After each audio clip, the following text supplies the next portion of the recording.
One thing I really like is fascinating to me now are people that are doing documentaries on themselves. You know what I mean? This is a documentary on me. Oh, yeah? Who came up with the idea to do that? I did. I've always found myself such an interesting subject. Is it really a documentary? When you're the subject and you're the money, like when Hillary Clinton did one on herself. Let's look this up here. I want to look this shit up. This fascinates me. People who do documentaries on themselves. Let's see what we get here. Let's see what the list is here. That's just a bunch of nobodies here. Well, no wonder they're doing a documentary. They need people to know who the fuck they are. Wait a minute. Let's see if I type in Hillary. I mean, she's a politician. Michael Jordan did it. Although I liked his only because everybody was telling his story. All the fucking butthurt people in the sports press. Like, yeah, it wasn't critical enough. It's like you guys tore him a new asshole his whole fucking career. You always had something to talk about after you built him up, right? I guess if you're Jordan, it's okay if you do it. Why is it okay for Jordan to do it and not Hillary? Is that because she's a woman? No, because she stinks.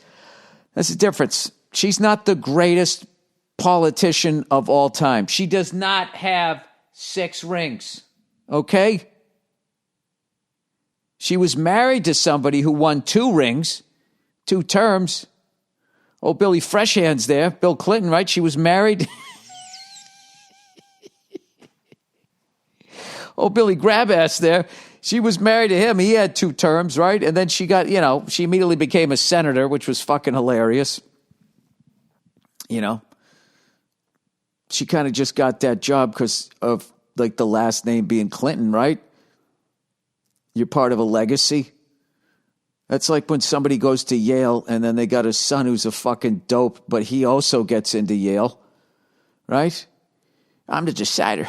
And he gets to go to Yale, right? But like if he had to do it on his own fucking merits, you know what I mean? There is something to be said about that. It's like recently I was just signed by Coppertone. You can't believe that. Like I had no ins at that company. No, that would never happen. Do they even advertise that shit anymore? Does anybody really want to get a tan the old-fashioned way out in the sun? Or did people do it the other way? I don't know. I have no idea. But I do find it funny, when people want to do a documentary on themselves. I also love a documentary, someone do a documentary on themselves and they're in their 30s. Oh, they'll write their life story in their 30s. I have an autobiography coming out. You're fucking 36. Do you have a terminal disease? Like, what are you doing here? You wrapping it up? You're wrapping it up. I like Keith Richards. Keith Richards waited.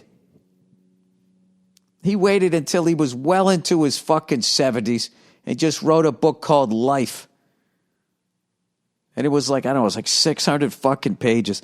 And the one story that I remember the most was that they, in like the mid-60s, they went out and they bought a Chevy Impala, which is one of the best looking cars of all time. And I love those mid-60s. Speaking of which, I saw a 65 Chevy Impala station wagon with Krager rims. And like the whole fucking car was just all patina. It just was all beat up looking. But it was just such like I haven't seen one of those since I was a kid. I mean, those things were going away when I was a kid. Because I was a 65. By the time I was like 4 or 5 years old, that car would have been 8 years old. 8 years of like kids and family trips and shit.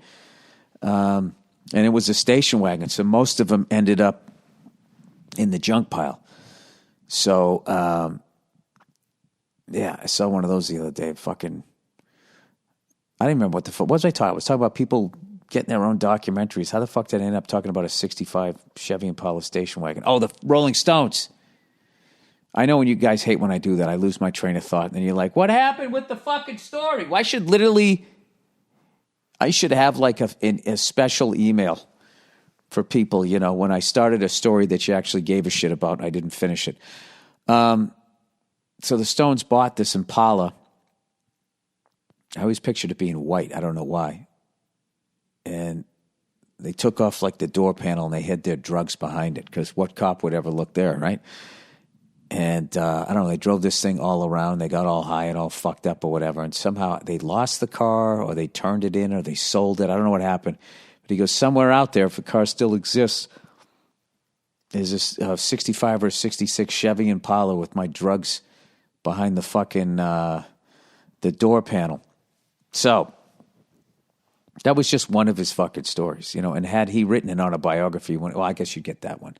You get that story. But when we get all the other shit, on the other side of heroin, the other side of all of this stuff,